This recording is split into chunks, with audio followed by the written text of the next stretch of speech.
Les quiero presentar nuestro último panel del día. Quiero invitar a la doctora Ana Fernanda Maiguashka. Ella es codirectora del Banco de la República de Colombia y va a moderar el panel Tipo de activos y estrategias de inversión. La acompañan como panelistas María Lorena Gutiérrez, presidente de Colficolombiana, Luis Carlos Núñez, Managing Director de BlackRock de Colombia, y Jairo Corrales, presidente de Pay Asset Management de Colombia. Le cedo la palabra entonces a la moderadora, a la doctora Ana Fernanda. Buenos días para todos. Bienvenidos a este panel que han bautizado Análisis de tipos de activos y estrategias de inversión. En primer lugar, quiero agradecer esta invitación a Sofondos en un tema en que creo que pues cada día va a ser más relevante, pero hoy en día cobra una importancia particular, no solamente por la coyuntura económica en la que nos encontramos, sino también creo por la etapa de desarrollo en la que se encuentran algunos proyectos de regulación, etcétera. Creo que va a ser un foro bastante interesante, sobre todo con nuestros invitados que nos acompañan hoy. Voy a proceder a presentarlos y darles la bienvenida a la doctora María Lorena Gutiérrez, PhD en Finanzas y Máster en Administración de la Universidad de Tulane. Se ha desempeñado como ministra encargada de Minas y Energía, ministra de la Presidencia de la República, embajadora de la República de Colombia en Alemania y ministra de Comercio, Industria y Turismo. Actualmente es la presidenta de la Corporación Financiera Colombiana, Colficolombiana. Bienvenida, doctora María Lorena. El doctor Luis Carlos Núñez, Bachelor in Science in Banking, Corporate Finance and Securities Law de la Boston College, Carroll School of Management. Trabajó con Chase Manhattan Bank, Bear Stearns y compañía y Salomon Brothers en la ciudad de Nueva York y actualmente se desempeña como Managing Director de BlackRock. Bienvenido, Luis Carlos. Y finalmente el doctor Jairo Corrales, ingeniero civil con especialización en finanzas de la Universidad de los Andes, pionero y líder entre los vehículos de inversión inmobiliaria en Colombia, fue gerente general en Terranum Inversión SAS y actualmente se desempeña como presidente de Pay Asset Management. Bienvenido también, Jairo. La idea, como les contaba entonces, era, pues en principio el panel está bautizado como Análisis de tipos de activos y estrategias de inversión, pero como ya van a ver y yo ya sé, pues en realidad tenemos un foro que está más vale compuesto por expertos en lo que hoy en día se denominan activos alternativos. Digo hoy en día porque antes no les teníamos denominación en realidad, y que son aquellos activos que se salen un poco de las estructuras comunes de bonos, certificados y bonos, llamémoslos así, y acciones. Pero antes de eso quiero hacer una breve introducción en por qué este tema es tan relevante en el caso de los fondos de pensiones, o por qué es que esto tiene, digamos, una ventana particular para este tipo de inversión. En términos generales, cuando uno mira la literatura sobre qué se encuentra en términos de cualquier portafolio de inversión, se va a encontrar que la mayoría de análisis se concentran en dos variables. Una variable que corresponde al promedio y una variable que corresponde a alguna noción de desviación estándar o volatilidad. Así es como pensamos en los portafolios, porque todos ellos están pensados en un retorno que está pensado en términos de un promedio, de una serie de tiempo, y de un riesgo que está pensado solamente en términos de desviaciones alrededor de ese promedio. Sin embargo, cuando nos vamos al universo de los fondos de pensiones, estamos realmente inmersos en un portafolio cuyo retorno tiene que darse en un plazo muy largo de tiempo. Y el propósito para el cual buscamos ese retorno es precisamente que las personas contemos con una renta en la cual soportarnos cuando estemos en nuestra etapa improductiva. Improductiva y ojalá muy feliz, pero improductiva. En consecuencia, la idea de ese promedio y esas desviaciones que funcionan relativamente bien en plazos cortos de tiempo empieza a distorsionarse en horizontes mucho más largos de tiempo y nos ha hecho sistemáticamente preguntarnos cuáles son esas estrategias de inversión que tienen sentido para este tipo de portafolio, donde lo que estamos esperando consumir no se, digamos, concreta en una unidad de consumo que se produzca al final de un periodo corto de tiempo, sino precisamente un retorno que le permita a las personas tener una renta Desde el momento en que dejan de recibir ingresos laborales, ojalá y plausiblemente hasta que termine su vida. Y en consecuencia, pues se hace más compleja la administración del tipo de activos que deben componerse, de los cuales deben componerse estos portafolios y cuáles son las estrategias de inversión. Creo que en mi vida he participado en 48.200 comités tratando de pensar cuál es ese portafolio óptimo. Es una pregunta a la que sistemáticamente volvemos los reguladores porque es una pregunta compleja y que diría yo, a pesar de que hay, pues el mundo se ha ido por ciertas avenidas, seguimos todos los días volviendo a abrir esta discusión porque evidentemente tiene además un impacto social importantísimo, que es el de dar ese colchón para acomodar la vulnerabilidad en los momentos en que las personas más lo necesitamos, que es precisamente cuando no vayamos a tener ingresos y estamos en la última etapa de nuestra vida. Con eso como introducción, entonces quiero que nos cuenten un poco nuestros panelistas por qué es que hay que pensar en un tipo de activos distintos y en otro tipo de estrategias de inversión según su consideración en el caso de los fondos de pensiones. Voy a arrancar como los estoy viendo, o sea, con Luis Carlos a mi izquierda y luego iré alterando el orden de las preguntas a medida que vayamos avanzando en el panel. Luis Carlos. Ana, muchas gracias y también quiero nuevamente agradecer a Sofondos, los patrocinadores del evento, a los colegas del foro por este espacio que realmente son espacios muy importantes de intercambio de puntos de vista. Con relación a tu pregunta en particular y obviamente podemos ahora discutir los factores estructurales en el caso de infraestructura, pero yendo un paso más atrás de un poco la historia de cómo llegaron los institucionales a este mercado, pues como resultado de la implementación de Basilea III, muchos de los bancos comerciales ya tenían limitaciones por coste de capital de prestar a largo plazo. Entonces, entre ese desafío, había que llenar ese gap, digamos, de financiación, que afortunadamente, pues el sector institucional, como tú lo mencionas, por esa tener pasivos a largo plazo, pues era perfecto para entrar en ese gap. Y también un tema de financiación pública, donde muchos de los países a esa infraestructura muy necesaria y prácticamente monopolística desde el punto de vista de utilidad y su esencia o su uso en el contexto macroeconómico, pues era una necesidad de financiar. Hoy en día se ha incrementado eso todavía más, no solamente en emerging markets, pero también en países desarrollados, sencillamente por ese shift que tenemos ahora, ese cambio en términos de la generación de energía, de pasar lo que nosotros pensamos en BlackRock, que pasaría a 2/3 partes fósiles a 2/3 partes, digamos, renovables a futuro. Entonces, eso más la infraestructura digital que se tiene que financiar.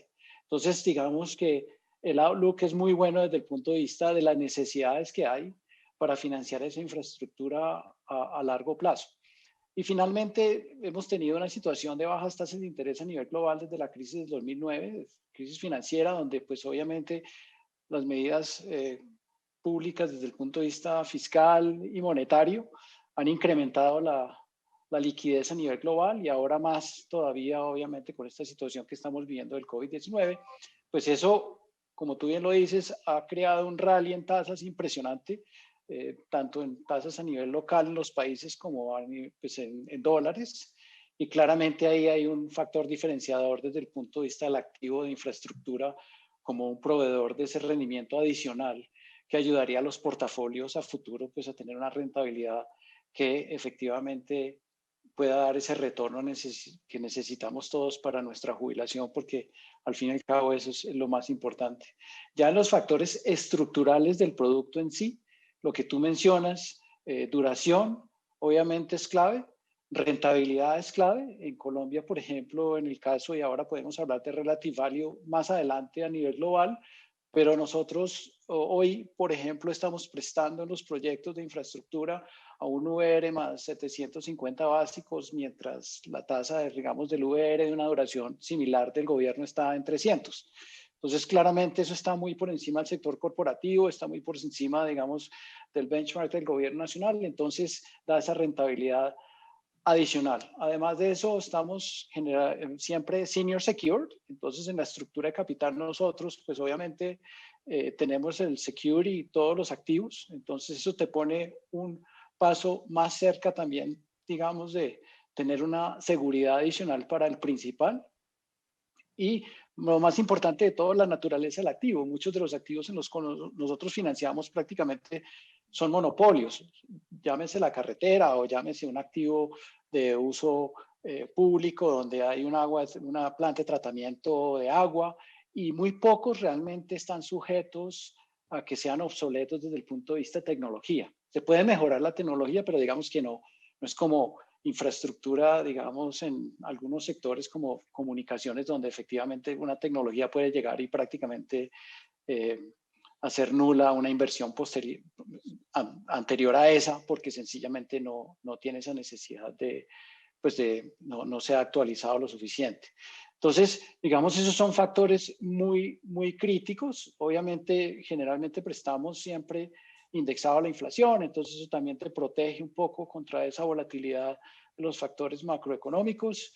Y también en esta situación del COVID, y ahora podemos hablar en más detalle cómo se han comportado estos activos, pero realmente en una reunión que atendí recientemente con Mohamed El Arian, con el cual tuve la oportunidad de trabajar durante mis años en Salomon, él era economista de Latinoamérica, él decía que era importante en este momento también estar con él debajo del paraguas, como si está lloviendo y estás debajo del paraguas, esos flujos de caja que estás recibiendo de esa infraestructura realmente están muy cercanos o a ese servicio único que está prestando, y por lo tanto es absolutamente necesario bajo cualquier circunstancia, o puede ser en el caso carretero en Colombia en algunas concesiones donde tienes obviamente el gobierno con pagos de disponibilidad y garantía mínima de tráfico. Entonces realmente estás como en esa zona donde estás en cierta forma protegido, digamos, de la volatilidad de lo que pueda estar pasando en la economía. Entonces yo diría que esos son los factores principales. Vale, gracias Luis Carlos. Entonces, Jairo, un poco desde la perspectiva del PEI, ¿cómo ven ustedes que encajan, digamos, este tipo de activos en las estrategias de inversión en las que debería pensar un fondo de pensiones? Buenos días, Ana. Muchas gracias por la invitación. Siempre es un placer compartir con todos ustedes. Pues, Ana Fernanda, nosotros vemos claramente que la propuesta del PEI de ser un activo con un subyacente inmobiliario calza perfectamente dentro de las expectativas de los administradores de fondos de pensiones.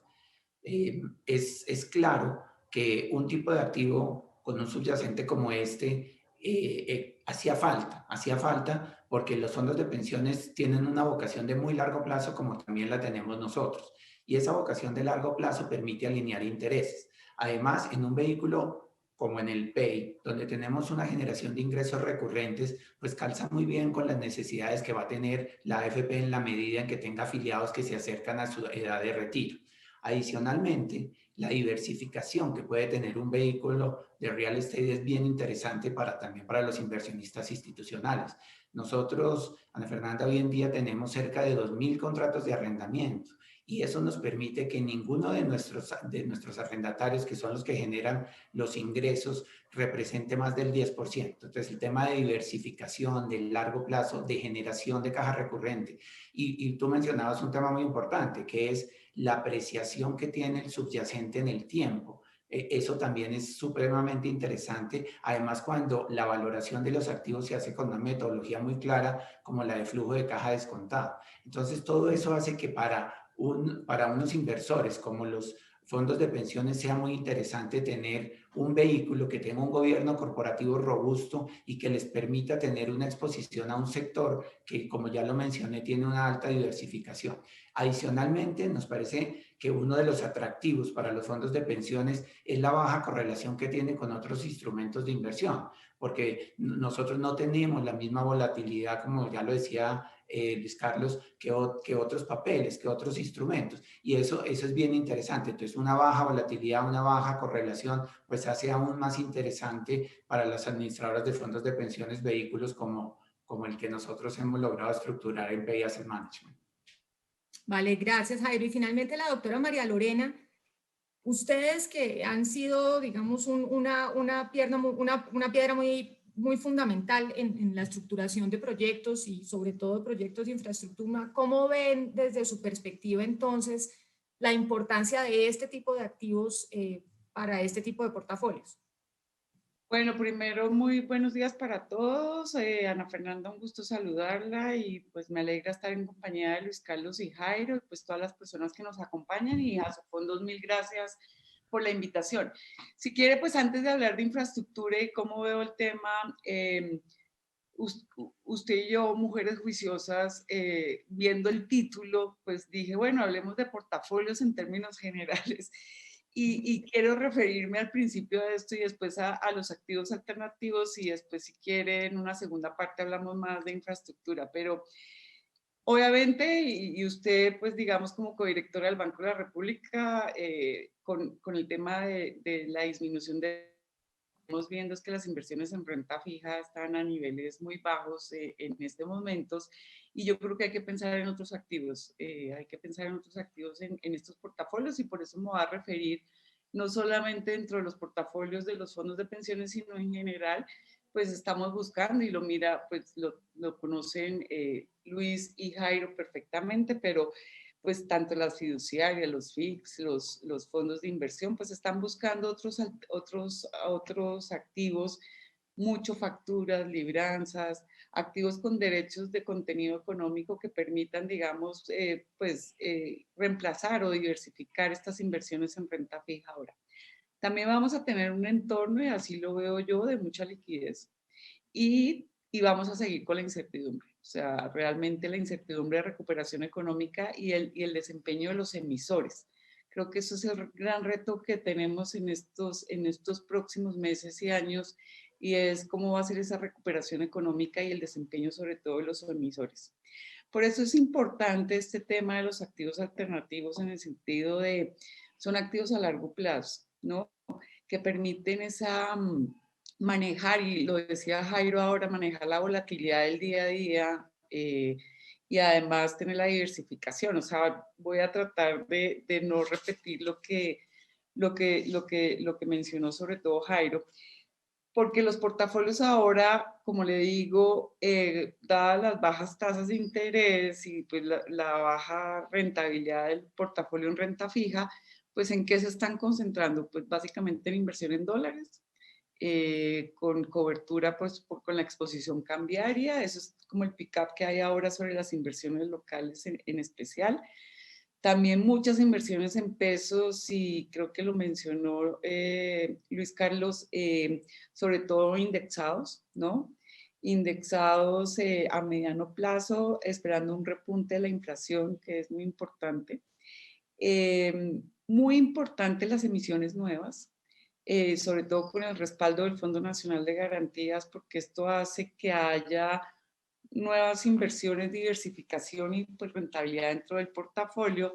Entonces creo que eso es parte del tema. Y en un foro reciente donde también estuve con BlackRock, hablábamos sobre los criterios ASG, o sea, ambientales, sociales y de gobernanza, que están, yo creo que están montando una alternativa interesante sobre plazo con estos criterios que pues después podemos hablar de esto, pero está demostrado que están dando una rentabilidad mucho mayor que los activos tradicionales. Ya para referirme a los activos alternativos, simplemente le diría uno, ¿por qué?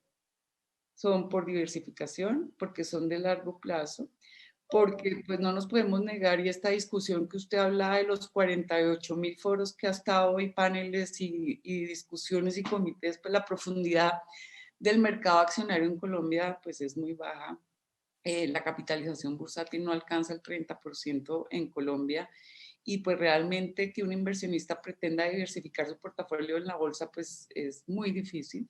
Entonces hay que hacerlo con estas inversiones en activos alternativos. O sea, no hay de otra. No vemos así ya pues con misiones de mercado de capitales, con proyectos, etcétera, que vamos avanzando, pero por ahora es necesario que para poder tener, dada la profundidad de ese mercado accionario, pues necesitamos eso.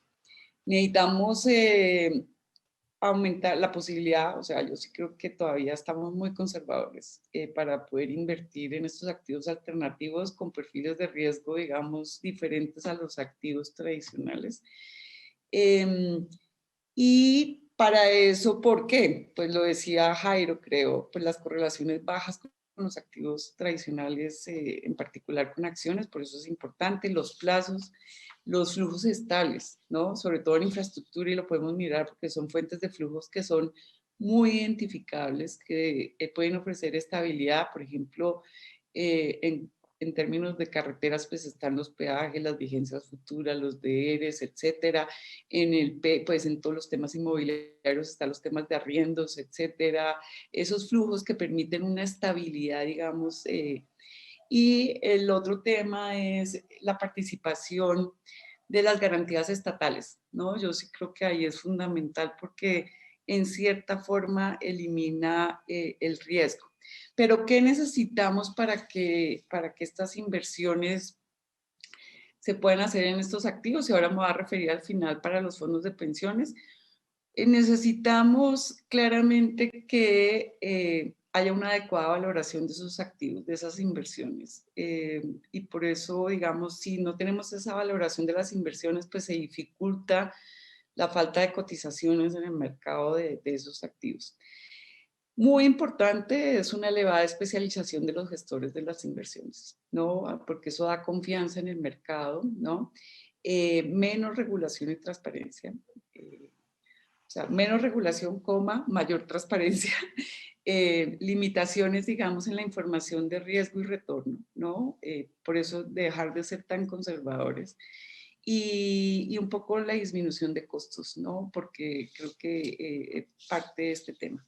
Aquí, fundamental, los fondos de pensiones. Los fondos de pensiones tienen el match perfecto para hacer estas inversiones de largo plazo en estos activos alternativos, pero hay que flexibilizar los límites. Lo hemos discutido mucho tiempo en este país y creo que hay que lanzarse al agua y ser menos conservadores, ser menos aversos al riesgo, porque lo vemos en otros países y pues BlackRock tiene la experiencia y todo lo hemos estudiado, pero en países desarrollados esta gente puede invertir, los fondos de pensiones pueden invertir hasta un 40% en estos portafolios, en estos activos alternativos que tienen un riesgo y retorno pues más alto, pero en Colombia estos límites son mucho más grandes. Y muy importante la información y la transparencia y la valoración de los activos. Creo que esto resume, digamos, como lo que veo antes de hablar de infraestructura en la segunda parte. Perfecto. Pues creo que nos van saliendo algunos temas que van a ser recurrentes y comunes. Y los voy a tratar como de enumerar así porque creo que es de donde vamos a drenar, digamos, las preguntas que vienen en adelante. En primer lugar, creo que ineludiblemente la coyuntura, y la coyuntura desde varios puntos de vista, es decir, el tema de la pandemia nos lleva a varias consecuencias. Uno, que estamos en un ambiente, como todos lo mencionaron, de tasas de interés bajas y muy posiblemente por un periodo extendido de tiempo. Los señores anglosajones a todo le ponen algún título atractivo, entonces en mi mundo los banqueros centrales se llama lower for longer y realmente es una buena manera de resumir el escenario en el que estamos. Entonces creo que ese va a ser uno de los temas con los que vamos a seguir dialogando. El otro es el tema de los temas sociales, ambientales y de gobierno.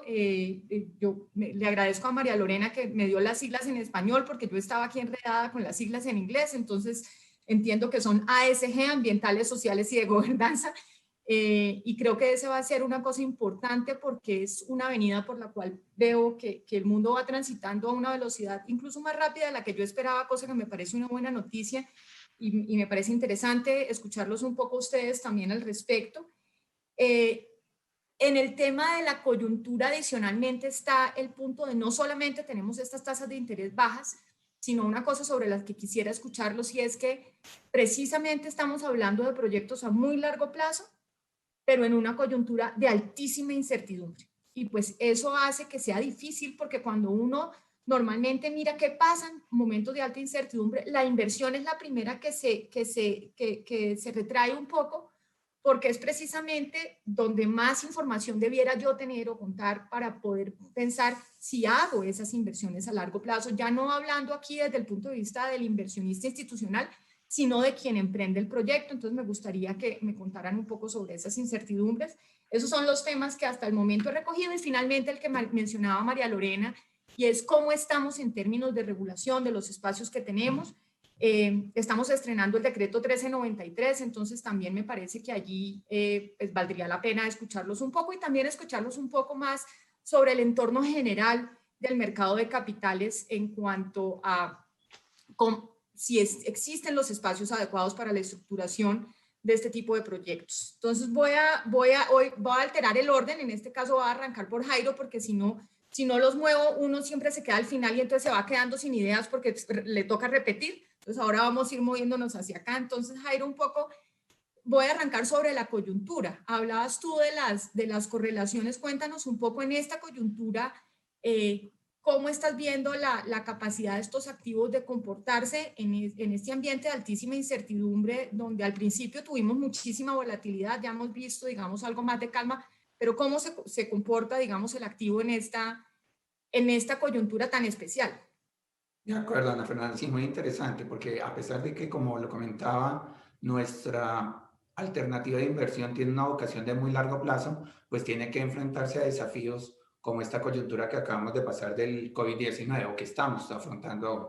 Y ahí es bien importante decir que durante estos 6 meses que han pasado, hemos podido cosechar lo que hemos sembrado en muchos años. El tema de preparar bien un vehículo para enfrentar situaciones desafiantes es muy importante. Y ya hacíamos mención y todos lo hemos acotado, que el tema de vocación de largo plazo es muy importante. Entonces, las decisiones para afrontar la coyuntura, que es un tema de corto plazo, pero sustentado en que hay unos fundamentales de largo plazo, nos han permitido tener unos buenos resultados de cara a esta coyuntura. Y me explico, Ana Fernanda. Nosotros sabemos la importancia que tiene en el negocio nuestro preservar una adecuada ocupación de los inmuebles. Entonces, en una situación como esta, nuestra estrategia estuvo basada en tender puentes y ayudar a nuestros arrendatarios que estaban afrontando una situación difícil. Entonces, si bien es cierto que vimos afectado nuestro flujo de caja de unos meses, logramos mantener una ocupación muy alta en el portafolio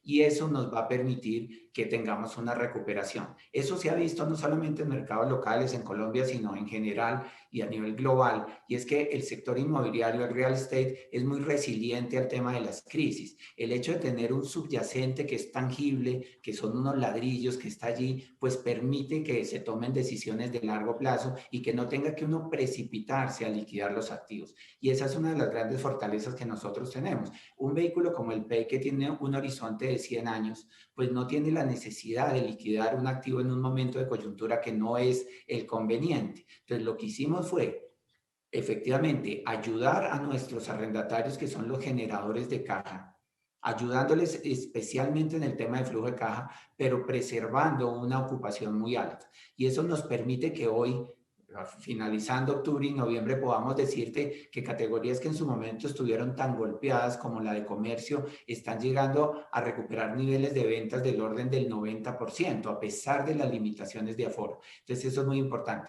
Ahora, ¿qué pasa? La coyuntura y la pandemia sí ha detonado o ha acelerado algunos procesos. El tema, pongamos, del e-commerce o las plataformas online, pues claramente tenemos que incluirlas dentro de la ecuación, entender que existen y que los locales virtuales y las plataformas, los locales físicos, perdón, y las plataformas virtuales van a coexistir. Y cómo debemos nosotros acomodar y flexibilizar nuestros espacios para que se dé esa nueva realidad. Algo similar, y lo hablábamos antes de iniciar nuestra charla, el tema del home office o trabajo remoto. Todas las compañías tuvimos que irnos a trabajar desde la casa. Y eso puso a reflexionar a algunas personas en el sentido de si las oficinas corporativas o las sedes corporativas se iban a dejar de utilizar. Y claramente no, pero también es importante decir que el trabajo remoto llegó para quedarse en algunas de las divisiones de las compañías, para algunas de las actividades, pero no va a ser un reemplazo de las sedes corporativas.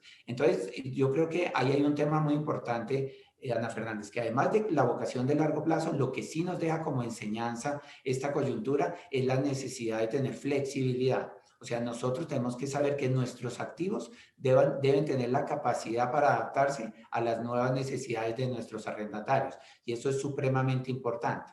Desde el punto de vista de resultados, pues el PEI es un vehículo que entrega unos dividendos o unos rendimientos en forma periódica y que tiene una apreciación del título en el tiempo, producto de que los contratos de arrendamiento están indexados a IPC.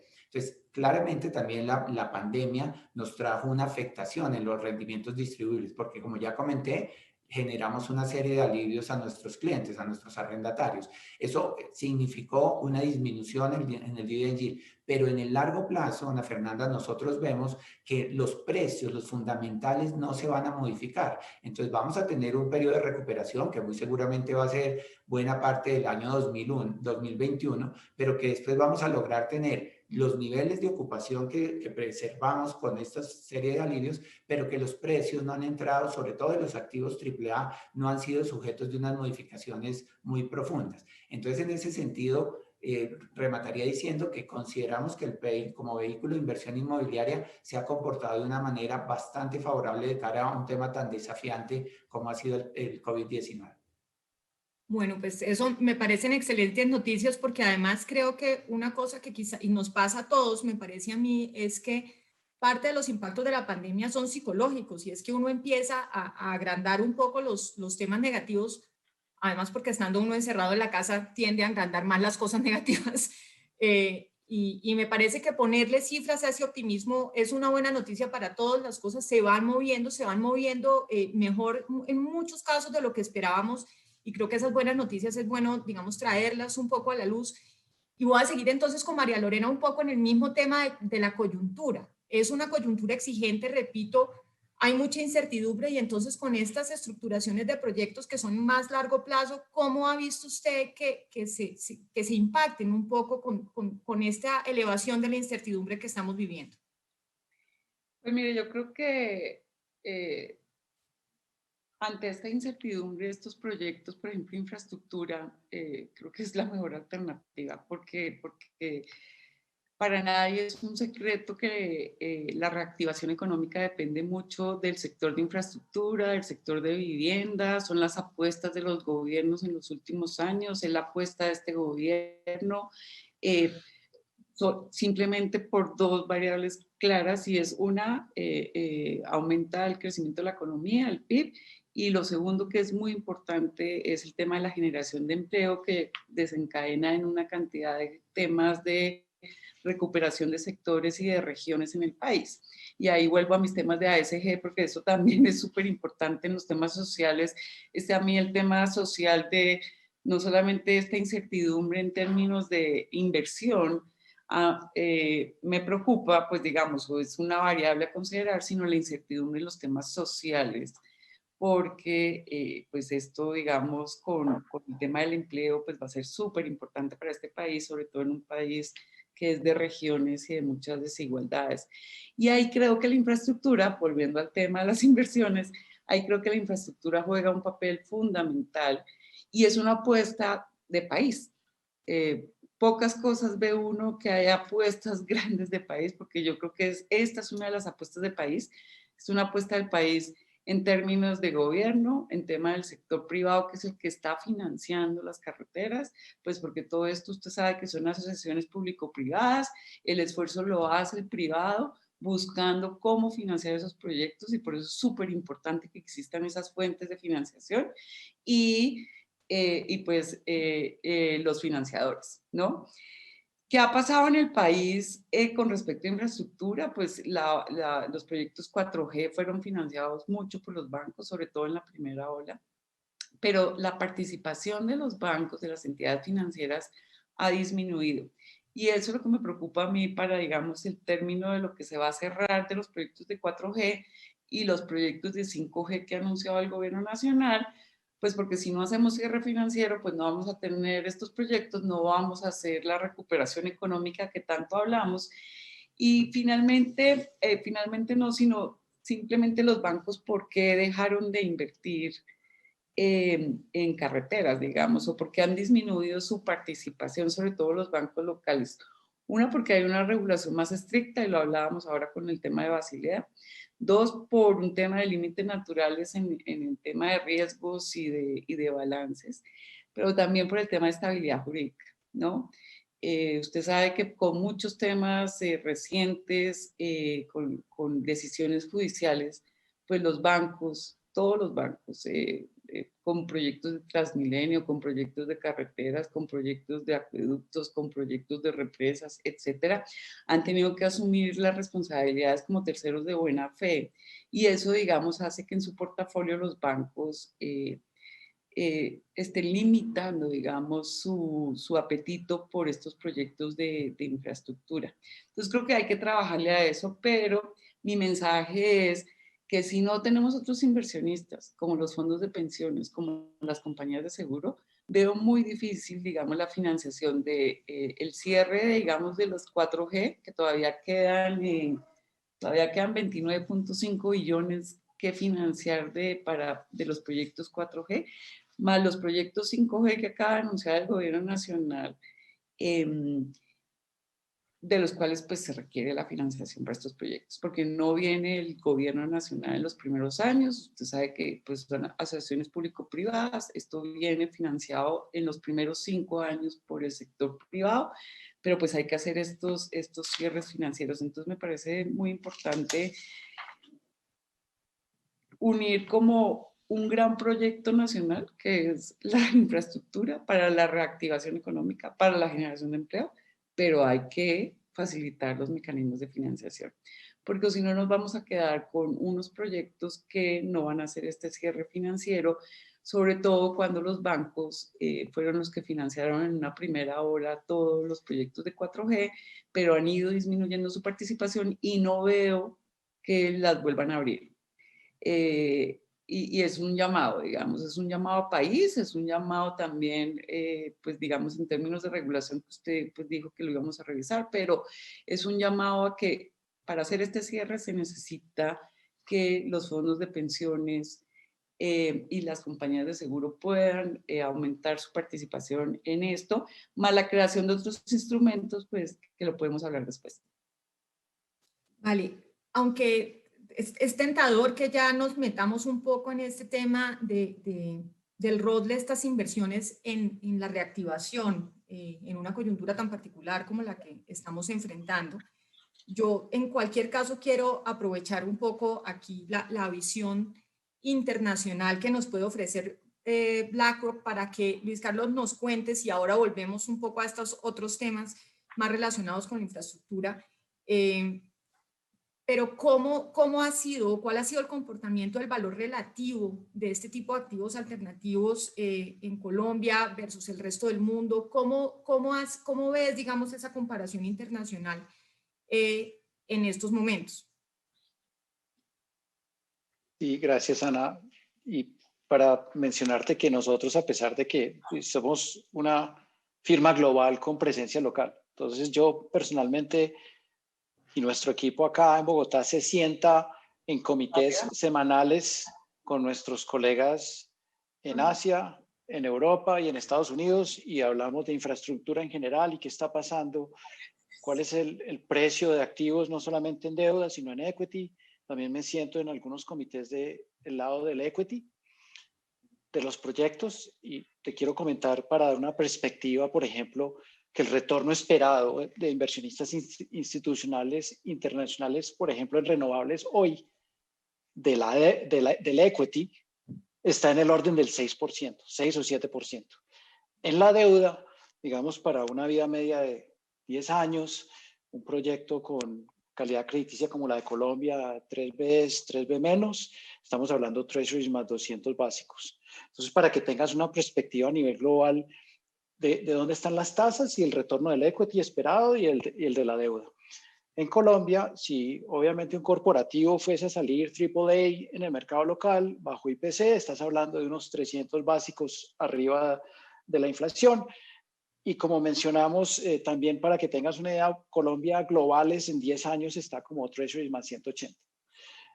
Teniendo ese panorama, después tú miras el sector infraestructura, donde efectivamente prestamos VR, que es una gran ventaja para los inversionistas porque la inflación se va acumulando en el tiempo. Entonces el retorno Más allá de decir que es un spread sobre el VR, realmente es compounding, porque ese principal va creciendo en el tiempo. Entonces la rentabilidad efectiva es más alta que ese spread que te indica. Y ahí, como te dije anteriormente, estamos más o menos en una rentabilidad del UR más 750 básicos. Entonces, claramente es un sector que tiene una gran rentabilidad si lo comparas con otros activos en Colombia o otros activos fuera de Colombia. Y por eso, digamos, es bien interesante. Ahora, esa oportunidad está ahí hoy. Obviamente, a medida que se va cerrando el espacio fiscal del gobierno, pues no vamos a tener tantos proyectos, y un poco la dinámica de esa tasa. Y para darte una idea, cuando hay un tramo dólares y un tramo pesos en la misma transacción, el tramo dólares lo financian los bancos extranjeros a un LIBOR más 275 básicos. Entonces yo he tenido preguntas en el comité de inversión, porque ninguno de los del comité de inversión del fondo son colombianos, todos son extranjeros. Entonces dicen, pero explíquenos por qué la diferencia sobre el underlying es tan alta, porque al final, sean pesos o dólares, estamos hablando de una tasa sobre un índice. Entonces yo les digo que es sencillamente oferta y demanda. Tenemos muchos proyectos que financiar y no tenemos tantos pesos. No tenemos tantos pesos en esa parte larga de la curva por las razones que ya discutimos. Entonces hoy hay un espacio muy especial y una situación muy particular en Colombia para los institucionales en ese mercado, donde realmente tu contraparte es el gobierno, y entiendo las preocupaciones de María Lorena y son muy válidas. Obviamente ya pasamos un poco, o esperamos que hayamos pasado esa página de Odebrecht, porque realmente en 4G no hemos tenido ningún tema de corrupción en ninguno de los proyectos, etcétera. Y obviamente hay un tema de gestión, indudablemente.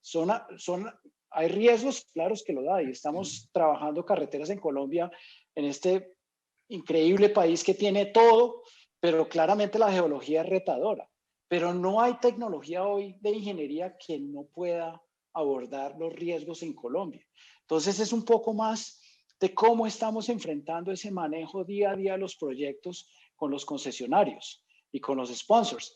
Y yo creo que hay un estándar nuevo hoy, no solamente por esa voluntad que tienen los financiadores de estar más cerca a las obras y representar los intereses.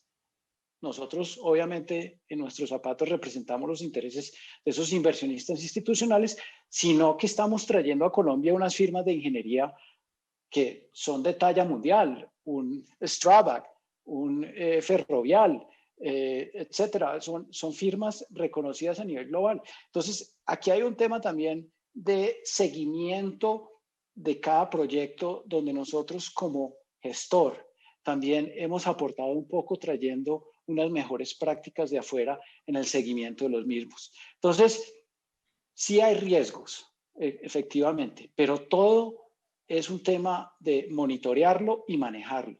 Que hay que interactuar con la ANI, sí, pero yo te digo una cosa, realmente yo veo a la ANI como una institución que en el tiempo puede ser tan respetada como el Banco de la República, puede ser tan respetada como el Ministerio de Hacienda. Yo creo que hoy la ministra y el presidente de la ANI han hecho una gran labor. Lo mismo lo ha hecho el sector privado. Por ejemplo, el doctor Juan Martín Caicedo ha sido con la CCI súper proactivo. Mira la situación puntual del COVID, donde tuvimos una situación de 30 días, realmente donde por emergencia sanitaria se pararon los proyectos y volvimos a reactivar muy rápido, obviamente porque estás trabajando al aire libre, etcétera, y ya los niveles de tráfico prácticamente regresaron a la normalidad pre-COVID.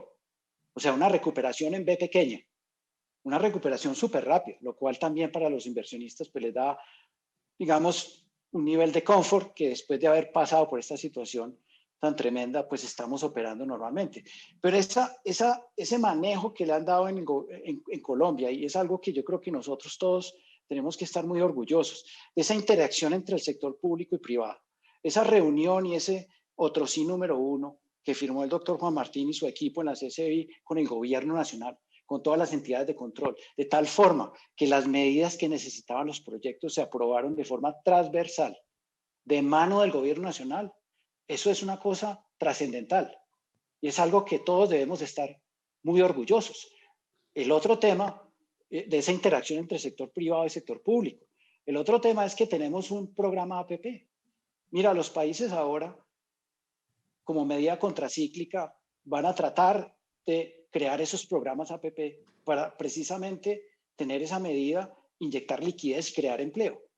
Aquí eso lleva 5 o 6 años o 7 años desarrollándose el mercado, todo lo que es el contrato de concesión, lo que es la creación de las entidades, los decretos que hubo que aprobar. Entonces, lo importante, como dice el doctor Juan Martín también en su editorial del Tiempo del Domingo, es que esa estrategia trascienda gobiernos, de que esto sea una prioridad nacional hacia adelante. Y eso es lo que nos va a llevar a que todo el mercado, bancos locales, bancos internacionales, sponsors e instituciones como BlackRock, que pasamos 3 años estudiando con el gobierno nacional, si abríamos un fondo local, porque en emerging markets a nivel global, este es el único fondo de BlackRock en moneda local. O sea, el due diligence que hizo la firma para poderse sentir cómodo de poner un fondo de inversión en el mercado local es, no te quiero decir lo que toma hacer eso, pero ese es un voto de confianza, digamos, de BlackRock hacia Colombia. Y lo otro es que en medio de estas circunstancias miramos los otros países en las regiones y ellos no tienen el programa que tenemos hoy. Entonces, tenemos una gran oportunidad como colombianos de que un sector muy importante económico ayude realmente a esta reactivación, porque este problema, como bien lo dijo María Lorena, es de todos. Aquí hay temas sociales, ambientales, aquí hay temas de crecimiento económico. O sea, ustedes en el Banco de la República, como dicen los gringos, y perdonen la expresión, you can only do so much. O sea, esto no es solamente una institución, no es el Ministerio de Hacienda, ni es el presidente, ni es el Banco de la República solitos. Eso todos tenemos que colaborar y todos estar unidos con un mismo frente de salir adelante y no criticar, sino aportar. Eso es lo más importante. Bueno, yo estoy totalmente de acuerdo, sobre todo por el pedazo que me toca. Y es que realmente en una coyuntura como esta, pues la política monetaria tiene un poder, pero no tiene más poder que el que realmente le otorga un movimiento de tasas de interés en una coyuntura además tan especial. Teniendo varios temas de los cuales yo creo que podríamos como aprovechar, les voy a hacer la siguiente propuesta y es que vamos a dejar este tema, al final quiero oírlos un poco sobre el tema de la reactivación, el poder contracíclico de los activos subyacentes, de los que hemos venido hablando, eso un poco como para que en el cierre tengamos una nota, llamémosla un poco más macro, que va más allá de las estrategias de inversión. Y ahora quizás llamarlos a que discutamos un poco, como lo enunciamos más temprano, el tema de los aspectos ambientales, sociales y de gobierno corporativo. Aquí hay una oportunidad, estamos viendo un cambio de tendencia, es la sensación que yo tengo hasta hace algunos años. En ninguna conferencia en las que el Banco Central participa, digamos, en varios foros de inversionistas internacionales, porque pues en buena parte somos quienes atestiguamos un poco de la situación macroeconómica y de hecho los inversionistas siempre quieren saber cómo estamos viendo ese entorno macro, pero este tema de aspectos sociales, ambientales y de gobierno corporativo rara vez salía a la palestra cuando estábamos en esas discusiones. Me hablaban de inflación, de política monetaria, del déficit en cuenta corriente, pero sobre qué estaba pensando en temas de ASG en el mercado, digamos, de emisión o de estructuración de proyectos, más vale poco. Hoy en día me parece que es un tema recurrente y a mí me parece que, como todo en la vida, es mejor mirarlo como una oportunidad que como cualquier otra cosa. Y entonces quisiera oír un poco cómo ve esa oportunidad, cómo ven ustedes esa oportunidad desde cada una de sus 3 visiones. Y entonces en este caso le toca arrancar a la doctora María Lorena. Pues vea, yo simplemente le diría lo siguiente, digamos, hay datos estadísticos y pues creo que Luis Carlos se los puede dar ahora porque le hacen un seguimiento fuerte al tema internacional sobre los fondos que invierten en ASG, pero en términos generales tienen un mejor desempeño que los otros fondos, son aquellos que invierten y tienen los criterios ambientales, sociales y de gobierno corporativo. en términos, digamos, en promedio. Tampoco generan un mayor costo, que eso es otro mito que existe, ¿no? Y es, si usted se mete en temas ambientales, sociales y de gobierno, pues representa un costo adicional y pues por eso baja la rentabilidad. Digamos, ya hay muchos estudios que demuestran eso. Yo lo que creo y finalmente mi mensaje es que esto no es una moda, ¿no? No es una moda porque odio las modas gerenciales, o las modas de sostenibilidad. Esto no es una moda porque esto hace parte del negocio. ¿Por qué hace parte del negocio? Y sobre todo en temas como infraestructura, o pues infraestructura no solo carreteras, sino infraestructura, por ejemplo, en gas, bueno, en todo, en proyectos de vivienda. Y es en la medida en que usted tenga criterios ambientales, sociales y de gobierno corporativo, lo que está haciendo es disminuyendo el riesgo de esos proyectos. Y al disminuir el riesgo, pues usted lo que está haciendo es aumentando la rentabilidad, aumentando la eficiencia. Entonces es una ecuación súper básica.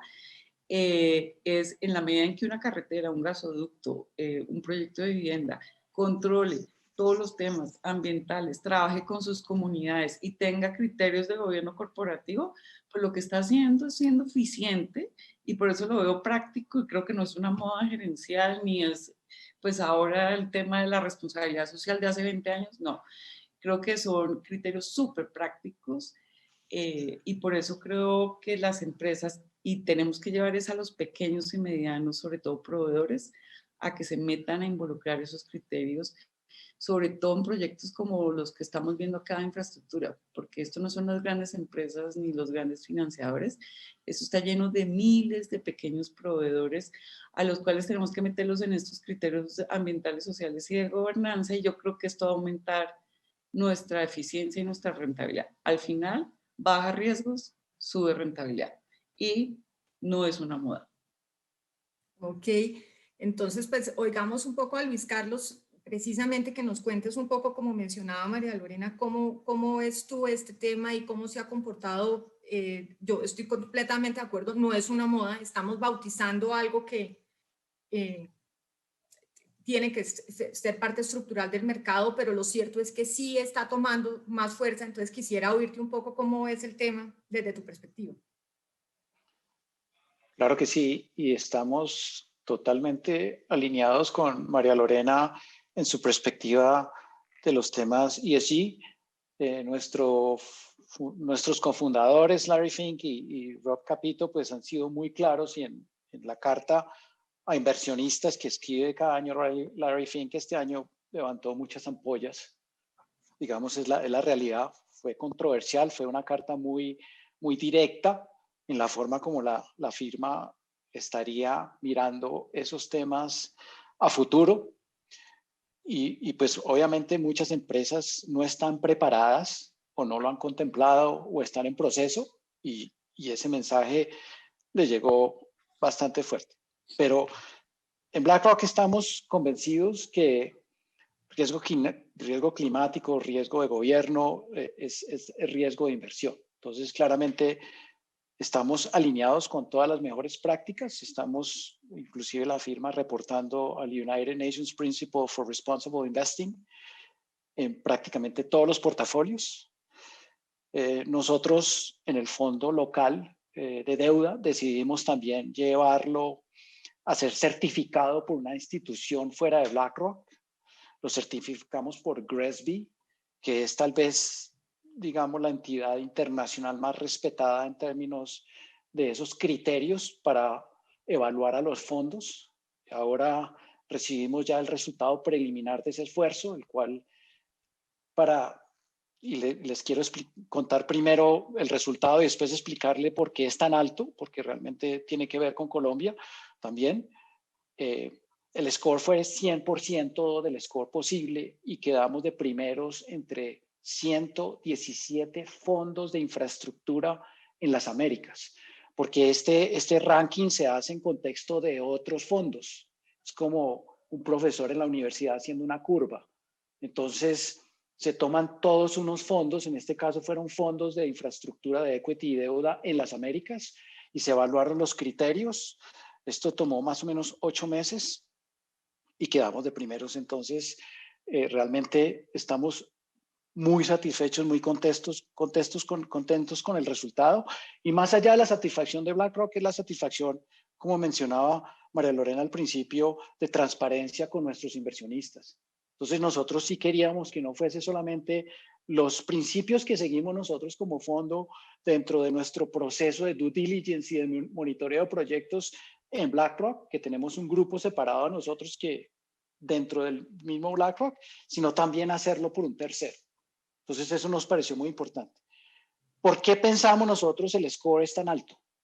Sencillamente porque hoy en día el contrato 4G contempla los principios de Ecuador y los principios de la AFC. Y esto es supremamente acertado en el sentido de que así se contempló cuando se originó el programa y el AFC asesoró a la República o a la ANI en desarrollar el contrato de concesión. Yo les quiero dar dos anécdotas que nos han sucedido con este tema de monitoreo de riesgos ambientales, sociales y de gobierno en Colombia. El primero es que nuestro ingeniero civil en el fondo trabaja con base en México y es un ingeniero en México de muchos años de trayectoria y él ha sacado la parte del contrato de concesión en Colombia a llevarlo a México para implementar estas mejores prácticas en México. Ese es uno. El otro anécdota es que la jefa global de ESG de BlackRock en Real Assets estaban en proceso de tener un mandato en BlackRock de manejar unos dineros de unos gobiernos europeos para invertir y ayudar a desarrollar el mercado de renovables en emerging markets. Cuando ella nos llamó a preguntarnos a nosotros, porque una gran preocupación de los gobiernos era ¿cómo hacemos para monitorear estos temas en emerging markets? Porque nosotros somos gobiernos europeos, no tenemos experiencia. Efectivamente utilizaron el contrato de concesión 4G y les presentamos a muchos de los ingenieros independientes que hoy trabajan en el país, que ya tienen los equipos y la experiencia para hacer ese tipo de monitoreo. Y esto en el contexto de dineros que son de gobiernos que iban a ser destinados a proyectos para desarrollo en emerging markets. Entonces, mi punto es que Colombia hoy es un referente a nivel global en infraestructura, porque muchas veces lo que pasa es que nadie es profeta en su tierra y uno dice y se queja de lo que tiene. Esto le falta o esto podría ser mejor, pero no se da cuenta realmente y no mira hacia afuera. Y hoy en día, Colombia, en términos de infraestructura, con algunas falencias, obviamente, no es perfecto, pero estamos siendo un referente a nivel global. Y yo creo que eso es muy importante, que tanto los inversionistas como los colegas, todos estén al tanto de esos temas, porque son realmente, hay trabajo por hacer y el contrato 5G va a ir un paso más allá en términos de ESG, pero lo que tenemos es muy bueno. Pues fantástico, me parece no solamente, pues porque no son noticias, precisamente, el punto es un poco que muchas veces pues no nos enteramos todos de los esfuerzos en los que hemos construido, porque además pues se llama 4G porque es que antes tuvimos 1 y 2 y 3, precisamente sí. Los esfuerzos correcto. que se acumulan en el país y que yo creo que van rindiendo frutos y muchas veces no nos tomamos la pausa para verlos y valorarlos y realmente darnos cuenta que todo eso es un potencial que nos permite hoy estar en una posición pues que nos hace mirar hacia la reactivación en la que nos vemos abocados después de un choque de esta magnitud, pero estamos con posibilidades de realmente cosechar cosas que se han venido sembrando por mucho tiempo y que yo creo que en efecto han sido poderosas y no siempre las vemos. Con eso le voy a dar la palabra a Jairo un poco acá desde la perspectiva de ese mercado de vivienda. Ahí sí que hay aspectos en los que yo creo que vale la pena resaltar. Ambientales no necesariamente tienen que ver solamente con esa infraestructura, llamémosla nacional, pero también en la infraestructura local, sociales y de gobernanza que vale la pena resaltar y quisiera oír cuál es la perspectiva entonces del PEI en cuanto a estos temas. Gracias, Ana Fernanda. Sí, efectivamente muy de acuerdo con lo que han comentado tanto María Lorena como Luis Carlos.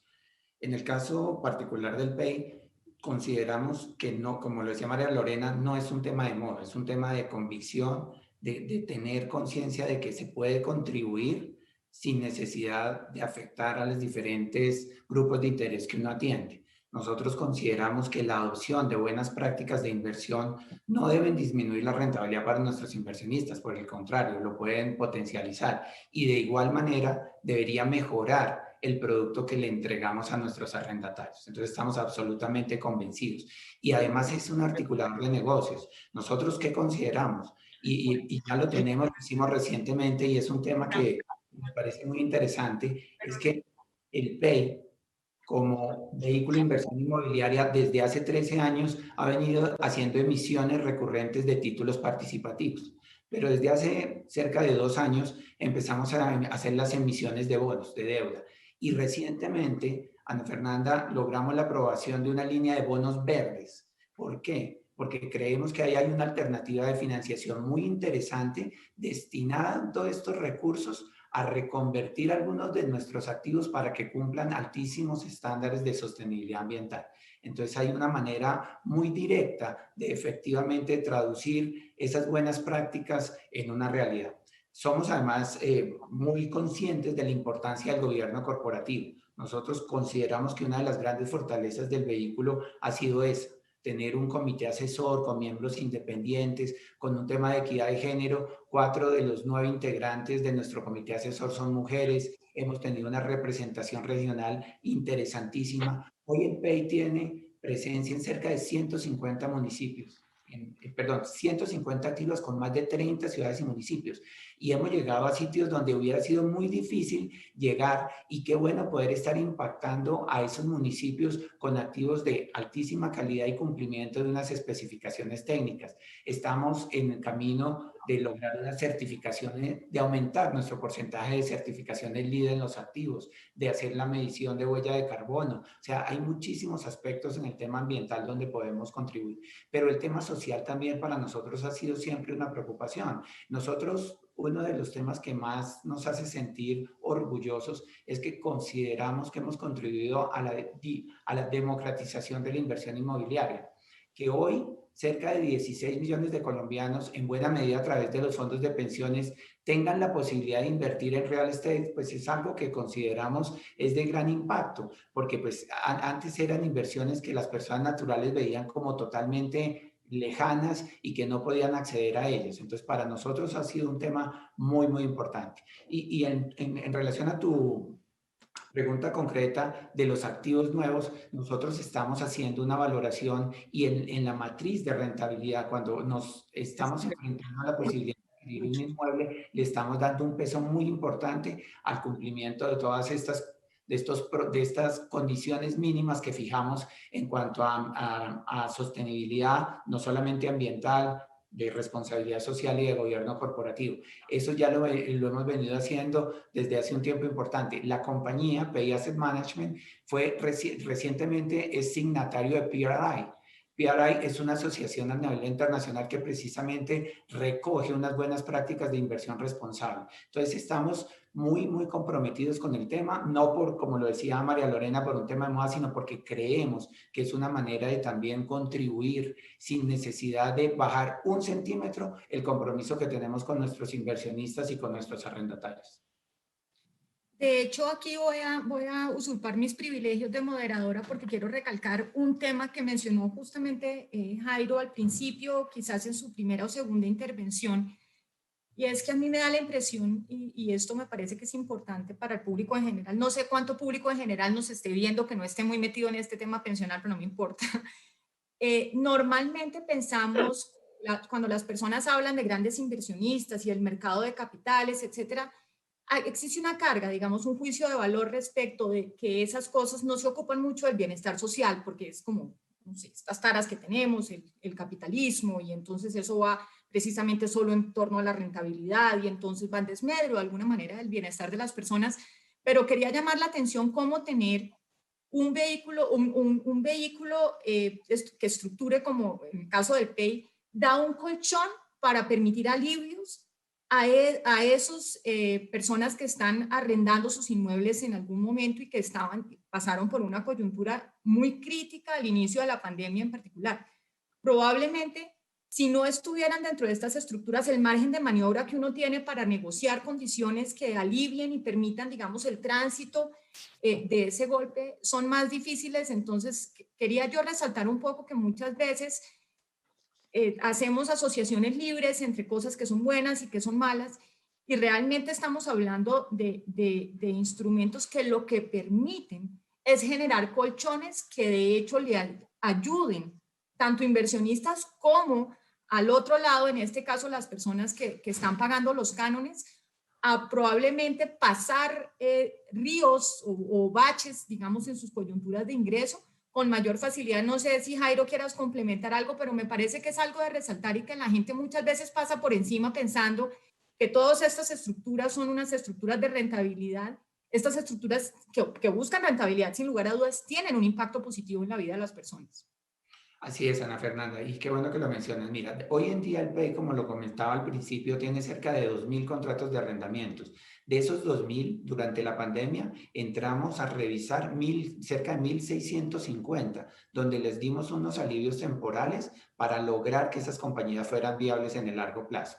Y eso fue entendido y de buen recibo por parte de los cerca de 4.500 inversionistas que tenemos, que se dieron cuenta que ese compromiso con nuestros arrendatarios es de largo plazo y que en últimas también protege los mismos intereses de los inversionistas. Entonces, tú mencionas un punto muy importante y es ese adecuado balance de las diferentes audiencias o grupos de interés. Unos inversionistas que claramente persiguen una rentabilidad atractiva con una baja volatilidad, pero también unos arrendatarios que pretendemos convertirnos en sus aliados, en generadores de empleo, en que nos puedan mirar siempre que quieren abrir un punto para que nos llamen y les ofrezcamos algún espacio en un centro comercial, o aquellos industriales que necesitan un centro de distribución y que podamos hacérselo a su medida. Entonces, ese adecuado balance es parte de la responsabilidad social. Nosotros tenemos 12 centros comerciales que reciben cerca de 120 millones de personas al año, imagínate. Tenemos corporaciones donde trabajan más de 50.000 empleados. Nosotros queremos que esos edificios corporativos tengan y cumplan todos los protocolos de bioseguridad, que la gente se sienta segura, que se genere más empleo. Y eso, como te decía, sin escatimar o sin tener que erosionar la rentabilidad.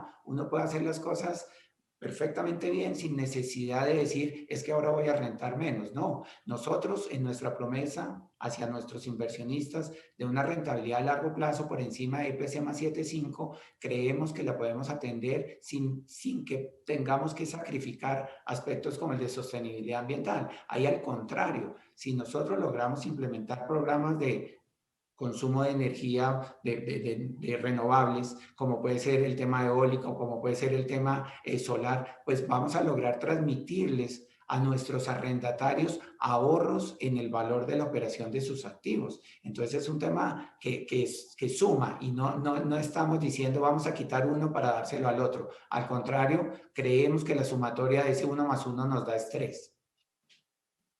De acuerdo, y no voy a dilatar más entonces el tema de la importancia de estos sectores. Ya nos contaron un poco por qué la estrategia de inversión es importante, cómo tenemos correlaciones negativas con algunos otros activos, lo cual permite que en este momento sean una buena estrategia de retorno, pero que además tenemos una estrategia de retorno para el largo plazo, lo cual es particularmente importante para inversionistas como los fondos de pensiones. Pero además existe este otro valor que creo que todos han mencionado, y es, en este caso, el activo subyacente, la importancia de esa infraestructura, de esos proyectos inmobiliarios y de otros proyectos que tienen un impacto positivo contracíclico, de impacto en crecimiento económico en una coyuntura que no hemos vivido antes y espero que no nos toque volver a vivir, porque yo con una quedé curada, no quiero más pandemias. Espero que en efecto, si se repite, sea en 100 años cuando yo ya no esté presente.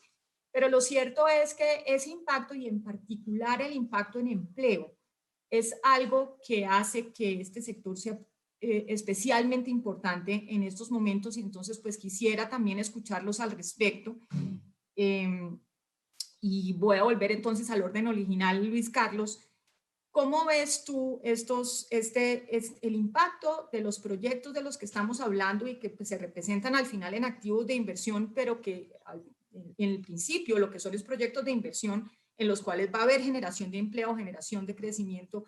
¿Cómo ves tú y sobre todo cómo ves a Colombia en un panorama, llamémoslo global, en este frente?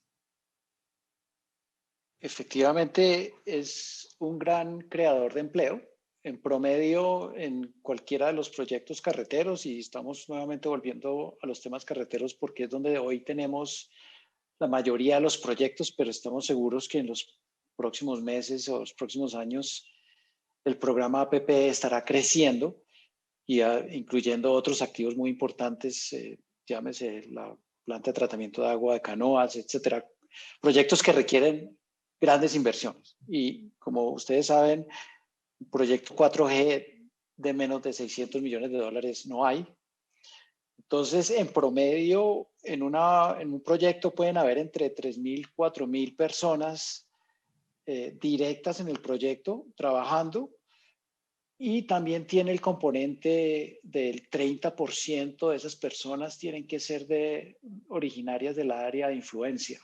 Entonces, obviamente, las carreteras están por todo Colombia, entonces estamos llegando a todos los sitios más desafortunadamente olvidados, de algunos muy marginalizados en el país, y obviamente como el transporte aéreo se había sofisticado tanto, pues mucha gente tampoco estaba viajando por carretera, pero sin lugar a duda tiene un impacto social supremamente importante. Ahora con el 5G también va a haber un tema de género para darle más oportunidad a la mujer también en el tema de los temas sociales de los proyectos. Entonces, cada vez vamos tomando un paso y avanzando más en cada uno de estos frentes. Pero sin lugar a duda, en medio de una situación como la que estamos viviendo ahora, es un creador de empleo muy, muy importante. Obviamente están todos los proveedores de servicios adicionales que están trabajando con las concesiones, que también, pues, obviamente están creando empleo. Entonces, esas son un poco las estadísticas. Nuevamente, no todos los países están listos para tener un programa APP. Entonces, por eso Colombia hoy tiene una situación de una gran ventaja. Cada vez a estas personas como yo, que nos encanta la historia económica, cuando hay un evento importante, tratamos de ir a ver la historia, a ver cómo lo manejaron. Y si tú te remontas a 1929, después de la gripe española y la caída, pues, de la bolsa, digamos, si no había esa división de Glass-Steagall Act entre los bancos y la banca de inversión, y por lo tanto con la especulación de las acciones, pues llegamos a la Gran Depresión. La medida que tomó en ese momento el gobierno del presidente Franklin Roosevelt era precisamente el concepto de las APPs en infraestructura y el sector agrícola. Y en ese momento Estados Unidos llegó a un desempleo del 20%. Entonces era algo muy similar a lo que estamos viviendo hoy en día, pero obviamente a ellos les tomó como 4 años estructurar el programa APP. En Colombia, pues no se contempló porque estuviésemos esperando una pandemia, pero casualmente llegó la pandemia, y eso es malo, pero es bueno que teníamos todo eso en su lugar para poder ahora efectivamente utilizar esa herramienta como una herramienta para ayudar a reactivar el país.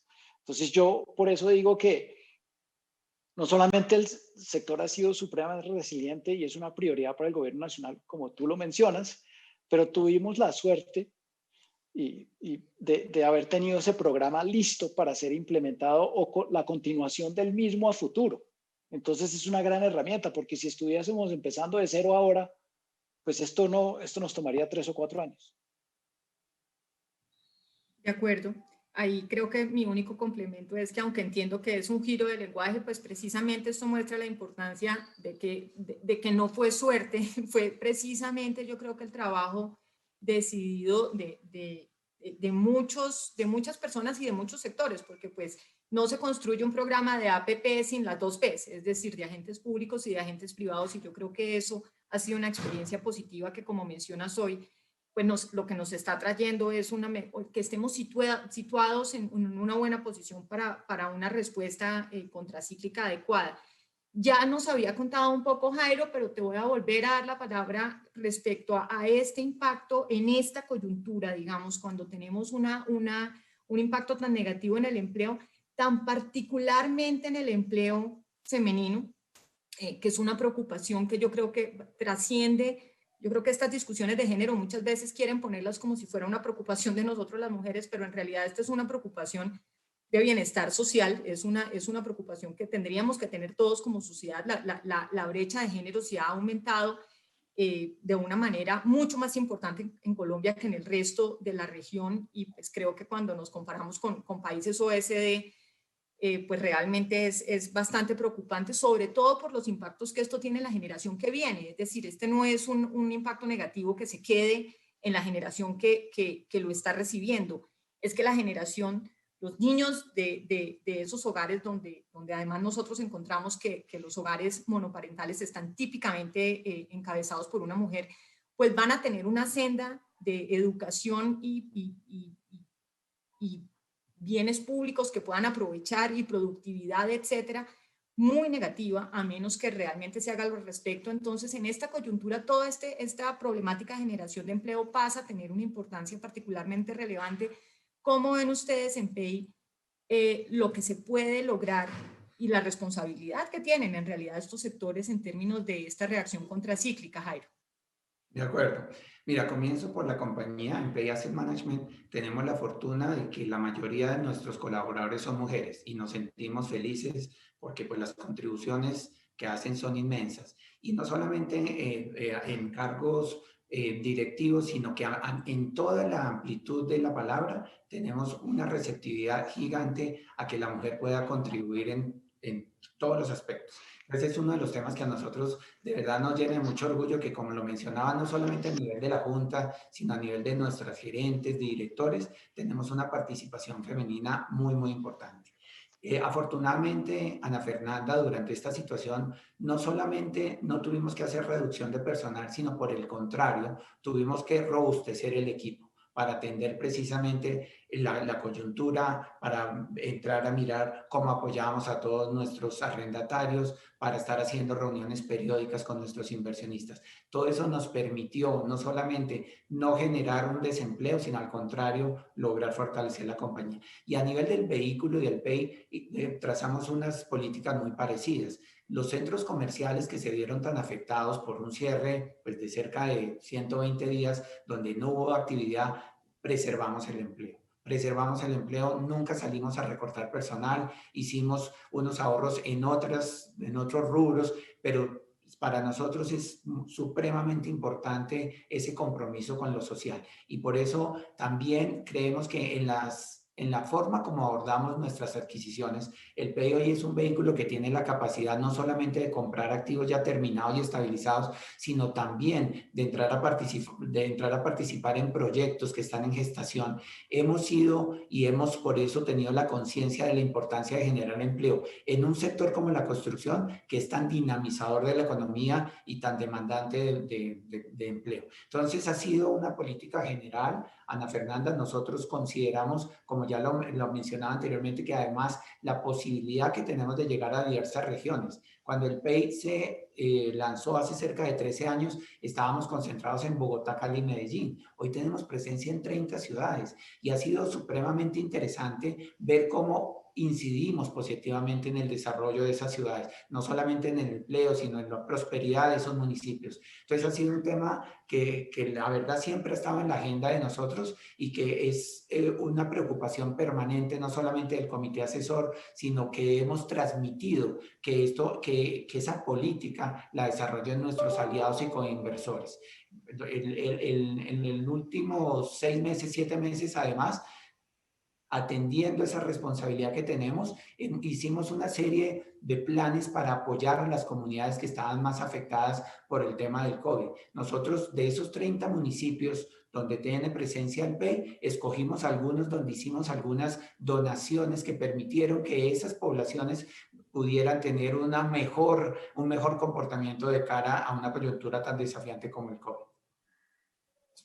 Y finalmente, María Lorena, ya usted mencionó que había temas que le preocupaban, pero pues digamos que esos temas que le preocupan en una coyuntura, en esta coyuntura donde estos proyectos cargan, llamémoslo así, con una carga más pesada por el impacto que pueden tener. ¿Cómo ve usted que los estemos enfrentando? ¿Qué cosas le preocupan? ¿Qué cosas le emocionan? ¿Qué cosas le parecen que van saliendo bien y que son oportunidades que podemos cosechar?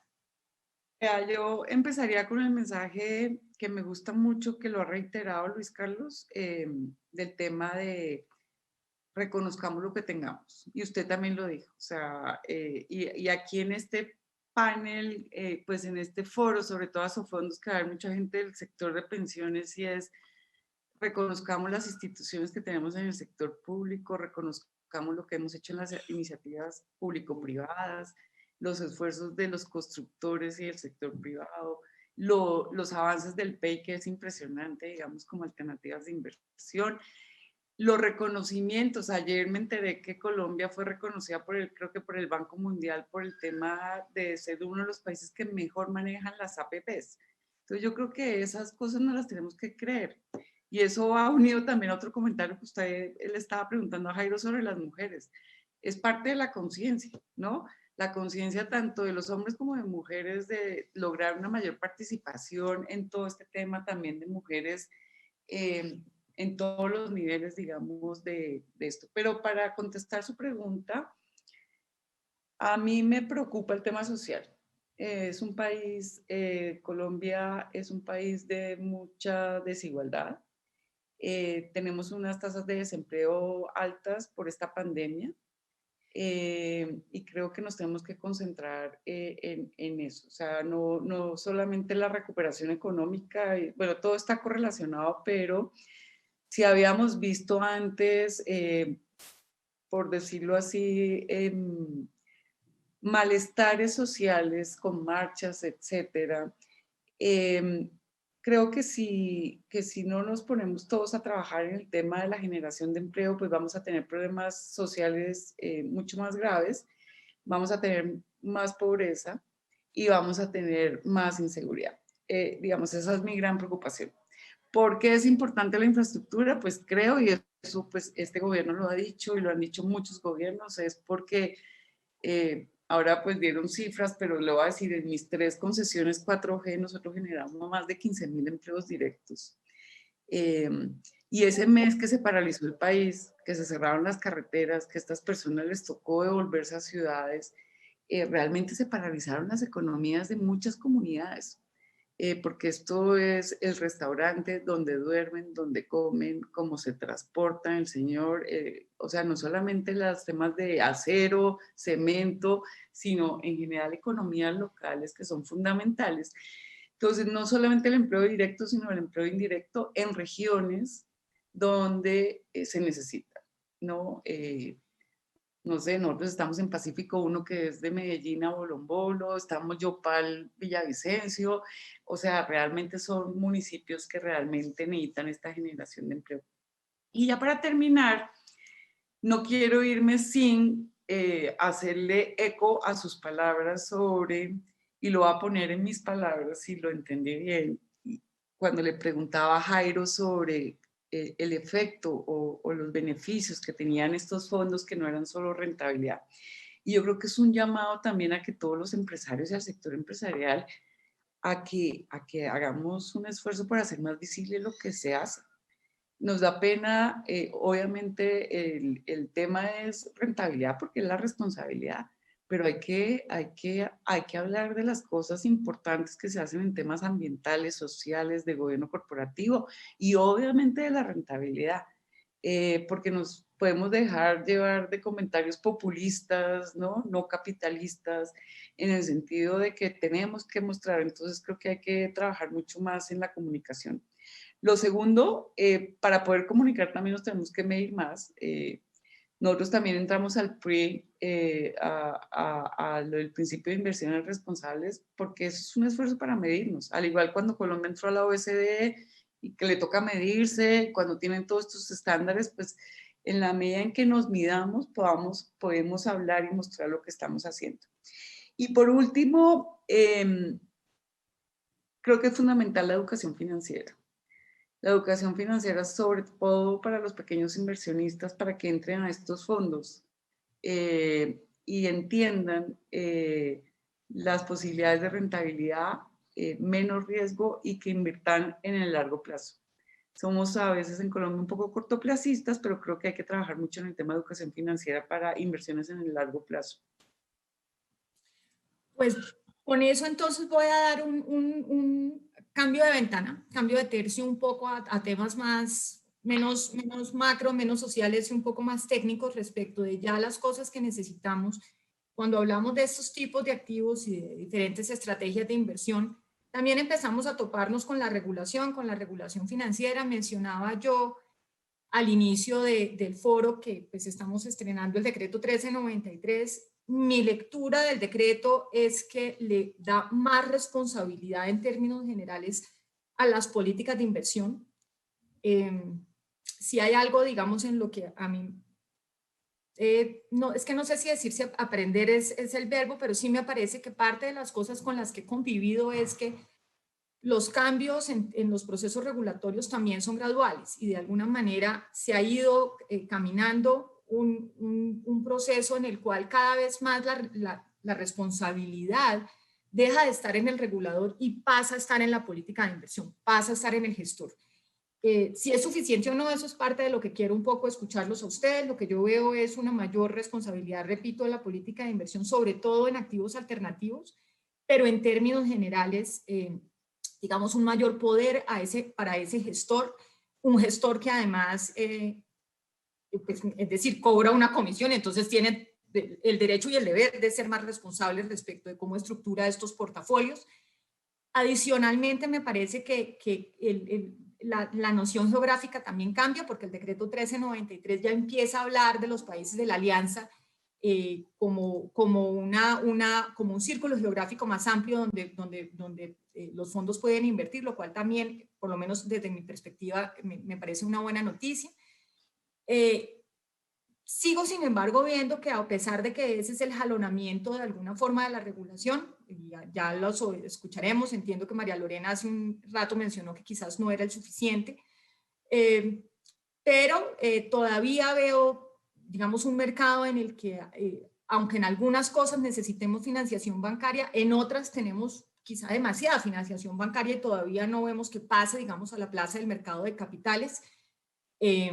Para quienes me han escuchado en foros anteriores, voy a repetir una idea y la voy a repetir y repetir y repetir y repetir hasta que el equilibrio sea distinto, pero unos inversionistas institucionales muy importantes, que son los fondos de inversión colectivas, no los veo por aquí, y creo que estoy jalando la idea de algo que mencionaba María Lorena ahorita, y quizás también lo mencionó, ya no recuerdo si Luis Carlos o Jairo, les pido disculpas, pero cuando hablamos de democratización, en realidad de lo que estamos hablando es de que personas de a pie puedan tener algún tipo de inversión en el mercado de capitales y que tengan inversiones en el mercado de capitales sin que esto implica que tengan que tener un capital que pues precisamente lo que necesitamos es que las personas que no tienen ese capital tengan retornos que les permitan ir construyendo un mayor capital. De eso se trata. Los que ya tienen el capital no son la preocupación, o por lo menos no la preocupación de la política pública.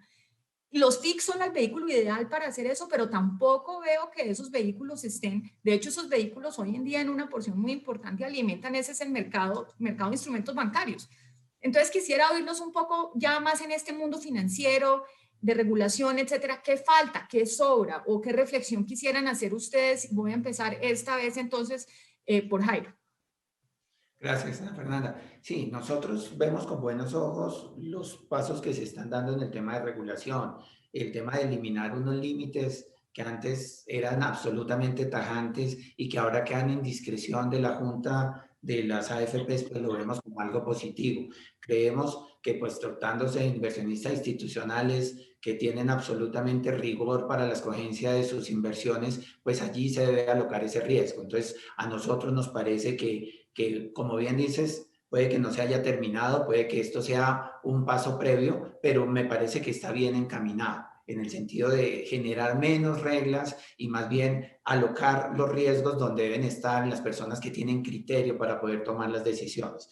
Entonces, nosotros estamos muy en la línea de que esto se debe dar. Hemos tratado de participar activamente en los diferentes proyectos, dando observaciones antes de que se expidan las leyes o los decretos. Entonces, en eso nos parece muy conveniente que efectivamente se eliminen tantos límites que existían. Es que era un árbol de decisión súper complejo para entrar a determinar cuánto podía invertir la AFP del moderado, y bueno, era un tema realmente complejo. Entonces nosotros sí vemos con muy buenos ojos ese tema de limpiar y dejar efectivamente las decisiones en cabeza de esa junta directiva que tiene todos los criterios para poder tomar esas decisiones. ¿Qué otro comentario haría desde ese punto de vista? Yo considero que hacia adelante sería muy importante que nosotros, y en relación a lo que tú decías que mi comentario de la democratización, cuando yo decía, las AFPs tienen hoy invertidos en el PEI el 60%, y eso representa cerca de 3 billones, y de ese 60%, el 50% corresponde a pensiones obligatorias y el 50% a pensiones voluntarias. Entonces, ese es un canal mediante el cual los colombianos pueden tener acceso, pero no nos limitamos al tema de que los AFP sean los vehículos a través de los cuales los colombianos pueden invertir en un vehículo profesional de real estate. Tenemos, Ana Fernanda, cerca de 3.500 inversionistas, personas naturales, con ticket promedio de 16 títulos. Un título del PEI vale 10 millones de pesos, es decir, que son portafolios de cerca de 150, 160 millones de pesos. Entonces, sí estamos logrando un propósito de efectivamente llegar a la persona natural que nunca podría acceder a ser dueño de una participación en una sede corporativa de una compañía como Isagen, porque pues simplemente eran inversiones muy cuantiosas. Esa particularidad que tiene el PEI, que es una titularización de tener unos títulos de 10 millones de pesos, hace que sea asequible para todos los colombianos el tema. Entonces, pero comparto contigo que yo creo que hace falta una divulgación de temas como los FISIs. Nosotros tenemos una pluralidad de estructuras para montar un vehículo de inversión inmobiliaria. Podemos tener una titularización, como es el caso del PEI, pero también se puede tener un FISI o un fondo capital privado. Cada uno con unas ventajas o desventajas, cada uno con una vocación de tener una amplia base de inversionistas o mantener más bien un vehículo cerrado. Entonces, yo creo que la regulación también debe tender a precisamente eliminar cualquier arbitraje. No debería haber arbitrajes entre una y otra estructura, sino que fuera muy limpio, que tendiera a eliminar esos límites a los que ya hicimos referencia. Entonces, creo que con eso contesté tu pregunta. Desde la óptica del PEI, vemos con muy buenos ojos los pasos que se están dando. Nosotros en estos 13 años hemos logrado temas interesantes, para citar de pronto 2 o 3. Hasta el momento en que se lanzó el vehículo, en Colombia no era posible la titularización de derechos fiduciarios, así el subyacente fueran activos inmobiliarios. Se logró una modificación a la norma de tal manera que hoy es posible titularizar derechos fiduciarios. Eso nos parece supremamente interesante. No era posible que los vehículos de inversión inmobiliaria como el nuestro, una titularizadora, emitiera papeles comerciales. Ya logramos y tenemos el programa aprobado. Entonces, un vehículo con el PEI, con una estructura de capital que puede recurrir al sector financiero, pero también puede ir al mercado de capitales para fondearse en el largo plazo con curvas que han ido hasta 25 años, pero también con herramientas como los papeles comerciales para el corto plazo, es súper interesante y es muy atractivo porque obviamente potencializa la rentabilidad de nuestros inversionistas. El negocio de real estate es un negocio que con un manejo adecuado del apalancamiento pues genera unas rentabilidades muy atractivas. En un vehículo como nosotros tenemos niveles de apalancamiento no superiores nunca al 40%, pero es una herramienta clarísima que hemos utilizado en los últimos años para tener una rentabilidad atractiva. Vale, gracias. Aunque estamos a 5 minutos del cierre, entonces, doctora María Lorena, si usted nos cuenta así como en 2 minutos y medio, ¿qué cosas, cómo ve el panorama regulatorio? O en general. En un minuto, lo veo con buenos ojos, creo que se ha avanzado. Sí, ahora toca ver esas juntas directivas cómo van a responder, porque muchas veces nos volvemos conservadores adentro, ¿no? Entonces es fácil uno decir, falta la regulación, pero cuando ya llega, entonces no tomamos las decisiones. Entonces, pues creo que tenemos que hacerle coaching y manejar estas juntas directivas para que pasemos a escenarios menos conservadores. Sin embargo, creo que hay que seguir. Hay otros pasos en regulación que hay que hacer, o sea, y creo que hay que bajar los límites, hay que permitir, digamos, rentabilidades diferentes, hay que mirar más de largo plazo que de corto plazo. Simplemente le diría eso. Y me parece súper interesante y siga motivando el tema de los FICs. Creo que es una alternativa interesante. Perfecto. ¿Y Luis Carlos? Para nosotros, educación financiera es clave y participación. Como ustedes bien lo mencionan, yo creo que no podría mejorar las opiniones, digamos, los comentarios de Jairo y María Lorena. Solamente decirte que también hemos trabajado con la IRF y la Super mucho en temas de regulación para abrir el espacio, darle más flexibilidad a los fondos de pensiones.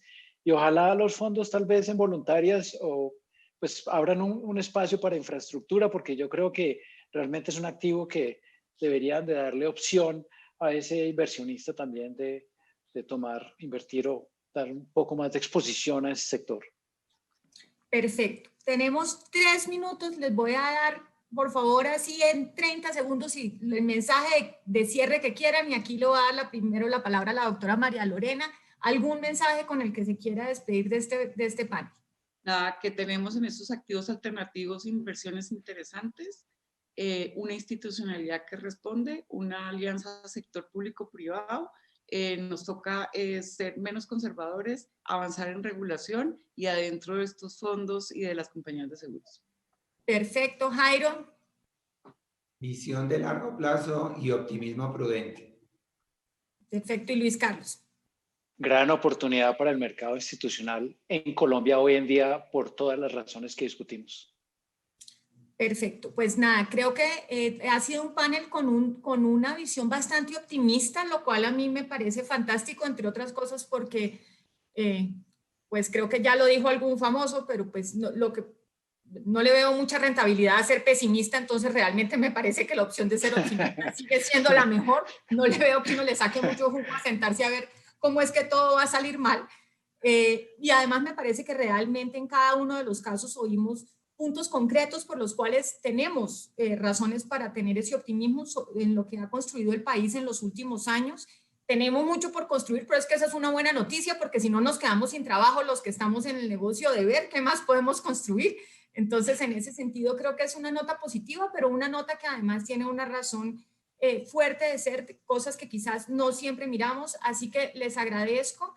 Y con eso nos despedimos. Muchas gracias por su participación y a todos por su atención y a Sofondos por la invitación. Muy amables y que tengan un muy buen día. Hasta luego. Gracias. Chao. Gracias.